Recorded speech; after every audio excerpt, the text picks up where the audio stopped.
Welcome to just ఆమెంటు Jesus. కీర్తన 119:77.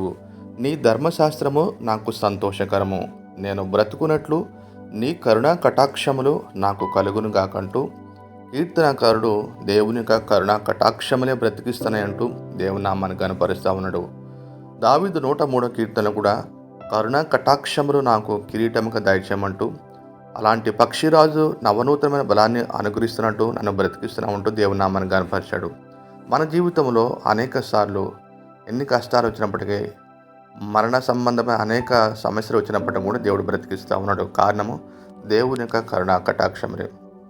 దేవుని యొక్క నామాన్ని గనపరచడం కోసమే దేవుడు తన కనికరాన్ని, తన కటాక్షం మన మీద కుమ్మరిస్తూ ఉన్నాడు. అయినప్పటికీ కూడా ఇంకా దేవుని యొక్క కృపను, కనికరాన్ని అర్థం చేసుకోకుండా ఇంకా పాపం చేసుకుంటూ పోతే, దేవుని స్తుతించకుండా, దేవుని ఎరగకుండా ఉంటే మన ప్రాణాలతోనే బ్రతికించాలా అని ఒకసారి ఆలోచించండి. కానీ కీర్తనకారుడు తాను బ్రతుకున్నట్లుగా దేవుని కరుణా కటాక్షమైన కారణం అంటూ దేవుని నామాన్ని గనపరుస్తూ ఉన్నాడు. ఆమేన్.